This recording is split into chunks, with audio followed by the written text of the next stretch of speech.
नमस्कार, स्वागत है आपका भीम न्यूज इंडिया में। आप देख रहे हैं भीम न्यूज इंडिया। मैं हूं आपका दोस्त विनय कुमार सिंघल। ये ओबीसी की पूर्व सांसद हैं सावित्री बाई फूले। ये सही है। मैं आपको बताना चाहती हूँ, आपके बगल में हरदोई जिला जानते हैं?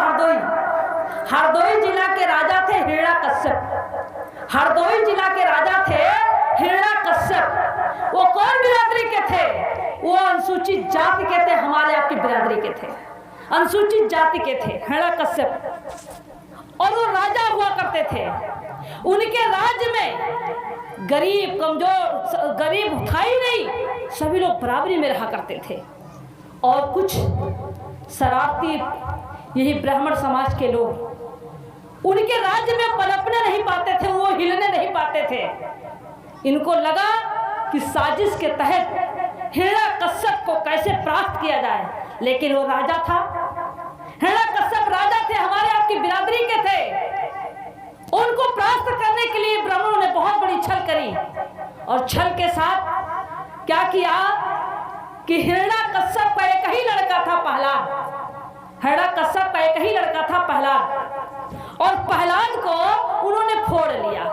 ब्राह्मणों ने फोड़ लिया, अपने छोटे बच्चों के साथ बच्चों को सिखला दिया कि जाओ और इसको अपने साथ में घुमाते रहो, टहलाते रहो, स्कूल में इसको पढ़ने न देना। और इसके बाद उसको पुड़िया पुकार खिलाना शुरू कर दिया, फिर उसको शराब पिलाना शुरू कर दिया। वो लोग पंडित लोग अपने लड़कों के साथ में उसको शराब पिलाना सिखला दिया। और जब वो शराब पीने लगा तो इतना शराब पीने लगा, इतना शराब पीने लगा कि उनके माँ बाप परेशान हो गए, तंग हो गए। हिरण्यकश्यप एक ही लड़का था प्रहलाद, और इतना तनहा हो गया कि हिरण्यकश्यप उनके माँ बाप दोनों परेशान हो गए। और परेशान होकर के कहे कि क्या किया जाए। तब उन्होंने एक सोचा, और ये पंडित लोग लड़के चढ़ाते थे, जाओ उनकी बिटिया को छोड़ दो, उनकी बिटिया को छेड़ दो, उनकी इज्जत लूट लो, उनके ऊपर हमला करो। ये चढ़ाते थे, वो दारू के नशे में किसी के ऊपर हमला कर देता था। तो जब हमला करता था तो उनके परिवार के लोग माँ बाप जाते थे हिरण्यकश्यप से शिकायत करने के लिए कि आपका बेटा राजा साहब हमारे परिवार के ऊपर हमला कर रहा है, लगातार दारू पी करके गाली गलौज देता है, झगड़ा करता है, लड़ाई करता है, हम बहुत परेशान हो गए, किसी तरीके से अपने लड़के को कंट्रोल करो। तब राजा साहब ने, तब हिरण्यकश्यप ने तय किया, बहुत समझाने की कोशिश की, और जब उनकी बात को नहीं माना, हिरण्यकश्यप की बात को जब नहीं माना उनका बेटा, तो हिरण्यकश्यप गुस्सा होकर के कहा कि मैं राजा हूं और मेरी बात को अगर ये बेटा नहीं मान रहा है, तो उन्होंने अपने राज्य से उसको बाहर कर दिया और अनाउंस करा दिया कि अब इस लड़के से हमारा कोई लेना देना नहीं है। अब इस बात को लड़का बाहर रहने लगा। जब छोड़ दिए तो ये ब्राह्मण लोग फिर उसको और पिलाना खिलाना शुरू कर दिया। अब तो फ्री हो गया और खूब पिलाना खिलाना शुरू कर दिया। और जब खूब पिला खिला करके उसको और ज्यादा पागल कर दिए तो हिरण्य वो बाहर ही रहता था। और उसी समय हिरण्यकश्यप की बहन होलिका नाम था, होलिका, हिरण्यकश्यप की बहन का नाम था होलिका। होलिका की शादी होने वाली, शादी तय हो गई। होलिका की शादी, हिरण्यकश्यप ने अपनी बहन की शादी तय कर दिया। शादी का दिन रखा गया। यह हुआ कि कल बारात आएगी, तो बारात आने के पहले होलिका ने अपने भाभी से कहा, हिरण्यकश्यप की पत्नी को, कि भाभी हमारे एक भतीजा है और छोटे से हम उसको बहुत प्यार करते थे, और कल हमारी शादी होगी भाभी, हम चले जाएंगे और दुनिया के लोग हमारी शादी में खाएंगे, दुनिया का पकवान बन रहा है, लोग खाएंगे, हमारा भतीजा बिना खाए रहेगा। तो भाभी ऐसा करो कि खाना बना करके और बांध दो भैया के चुप्पे, हम जाइब अपने भतीजे प्रहलाद को खाना, जहाँ होगा वहाँ पूछ करके दे आएंगे। तो माँ का भी ममता, और बुआ वास्तव में प्यार करती है भतीजे को, प्यार होता ही है, तो माँ की ममता, माँ ने कहा सही है, ले जाओ। माँ ने खाना बनाया और हिरण्यकश्यप की पत्नी ने खाना बना करके और होलिका को दिया, और होलिका बड़ी प्यार से गई भैया के हिरण्यकश्यप की चोरी से गई और खाना देने के लिए। जब खाना देने के लिए गई तो वहाँ पूछने लगी, क्या कोई मिलता था, पूछती थी कि क्या प्रहलाद को कहीं देखा है, कहीं प्रहलाद को देखा है? तो वही ब्राह्मण फिर आगे मिल गए। उन्होंने कहा हाँ हाँ देखा है, वो गांव में है, वो वहाँ आगे चले जाओ, ये रोड रास्ता वो गांव में पड़ा हुआ है, दारू पी करके पड़ा हुआ है। तो उनकी बहन होलिका वो भाई के पास फिर जाती है, और जब वहाँ जाती है तो पता चला कि वहाँ नहीं है। तो फिर वहाँ ब्राह्मण लोग कहते हैं यहाँ नहीं, वो खेते में पड़ा है, वो खेते में पड़ा है। तो वो खेते में चले जाते हैं। जब होलिका वहाँ जाती है तो वहाँ घेर करके ब्राह्मणों ने उनकी इज्जत लूट लिया, उनकी इज्जत लूट लिया। जब इज्जत लूट लिया उनकी, और वो खून से लथपथ थी, तो इन लोगों ने फिर सोचा कि इज्जत भी लूटा, खून से लथपथ है, ऐसी स्थिति में जब राजा को पता चलेगा तो राजा तो हमको मरवा देगा। तो उसने कहा कि रात भर उसके साथ इज्जत के साथ खिलवाड़ हुआ, और सुबह भोर में 4 बजे खेत, गांव के किनारे खेत में उसको लकड़ी कंडा ला करके उसको फूंक दिया, होलिका को फूंक दिया। होलिका जल के राख हो गई, मर गई, होलिका जल के राख हो गई।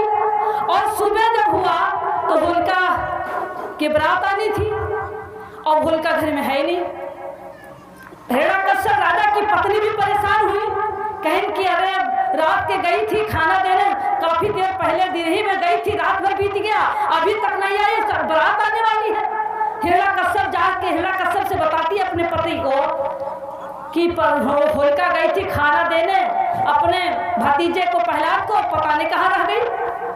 तो वो कहते हैं कहाँ है, उन्होंने कहा कुछ पता नहीं चल रहा है। तब राजा साहब ने अपने खुफिया एजेंसी को भेजा, और खुफिया एजेंसी को भेजा पता करने के लिए। तो बहुत ढूंढे, नहीं पाए, वो तो जल के राख हो गई। तो जो शरारती लोग थे, कुछ लोग जो गांव के लोग थे, जो देखा था चुप्पे चुप्पे से खेल जो प्रहलाद के साथ होता था, तो राजा के खुफिया से उन लोगों ने बताया, और जब बताया तो उन लोगों को पकड़ा गया।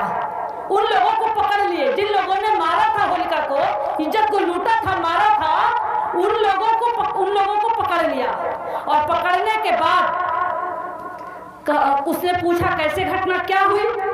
तो उन लोगों ने बताया कि ऐसे ऐसे प्रहलाद को खाना देने गई थी, और हम बहका के ले गए, उनके साथ इज्जत के साथ खिलवाड़ किया, और फला खेत में गांव के किनारे उसको मैंने कंडा लकड़ी से फूंक दिया।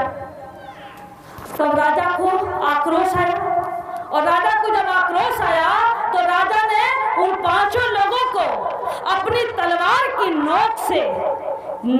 तलवार की नोक से उसको चीर दिया, माथ पर चीर दिया, और चीर करके गधा पे बैठा करके मुंह पे काली पोत करके, और गांव में पूरा गांव घुमाया, और सारे लोग कहे अबीर है।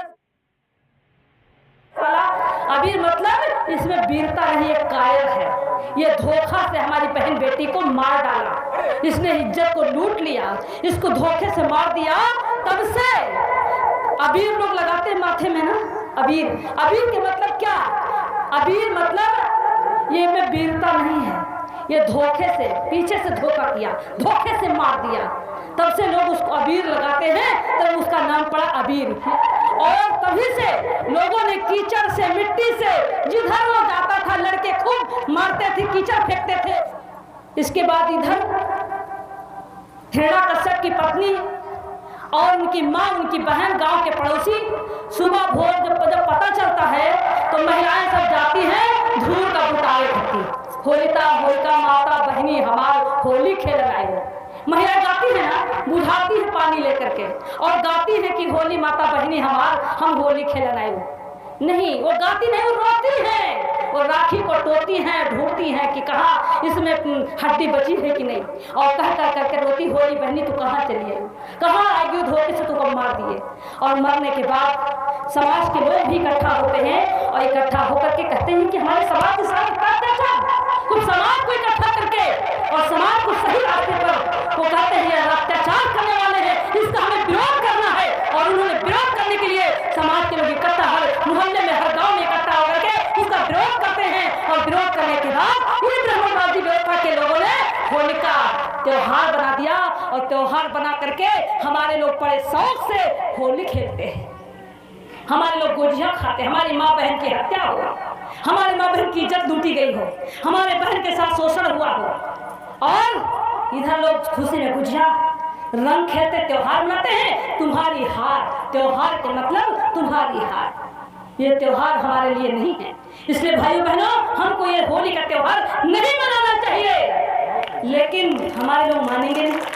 हम कितना भी प्रयास करेंगे हमारी बात को मानेंगे नहीं। मैं आप लोगों से इसलिए कहती हूँ, अपना इतिहास जानो, अपना इतिहास पढ़ो। इतिहास तो बहुत है, जितने त्योहार बनाए गए हैं, ये त्योहार हमारे महापुरुषों की हत्या हुई है। हमारे जिन लोगों ने संघर्ष किया, संत गुरु रविदास की हत्या हुई है कि नहीं हत्या हुई है? संत गुरु रविदास की हत्या हुई है ना, लोगों को पता नहीं है। आप उनके खानदान के हो, उनके परिवार के हो, बिरादरी के हो, नाज है, नहीं जानते हो। संत गुरु रविदास की करते हो। संत गुरु रविदास अपने समाज को जगाने का काम कर रहे थे और उस समय धोखे से सत्संग हुआ। उस सत्संग में संत गुरु रविदास जीत गए। जीत करके वापस लौट के आ रहे थे, रास्ते में भोर में इन्हीं व्यवस्था, ब्राह्मणवादी व्यवस्था के लोगों ने संत गुरु रविदास की हत्या कर दिया और हत्या करके गांव के किनारे फेंक दिया। और फेंकने के बाद जब पता चला, गांव की सुबह हुआ, पता चला तो हुआ कि रविदास गुरु की हत्या हो गई। किसने किया?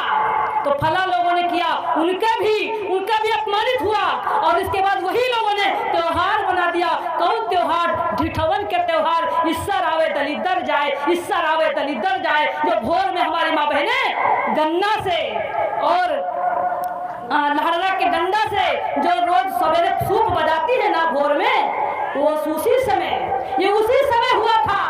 लोग दशहरा मनाते हैं। दशहरा 10 को हराया और 10 राजाओं को हराया, 10 लोगों को मार डाले थे और 10 को मार करके राजा बन गया।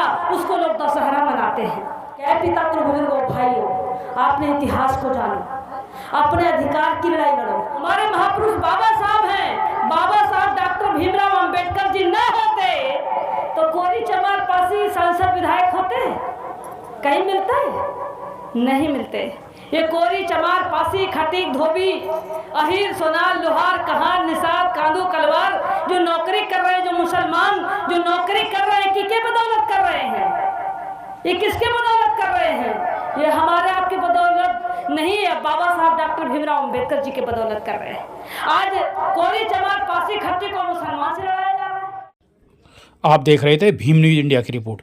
भीम न्यूज़ इंडिया को यूट्यूब पर सब्सक्राइब कीजिए, लाइक कीजिए, शेयर कीजिए, कमेंट्स कीजिए। भीम न्यूज़ इंडिया के फेसबुक पेज को भी आप फॉलो कर सकते हैं। न्यूज़ अपडेट के लिए देखते रहिए आपका अपना सबसे विश्वसनीय चैनल भीम न्यूज़ इंडिया। बने रहिए हमारे साथ। आपका बहुत बहुत धन्यवाद।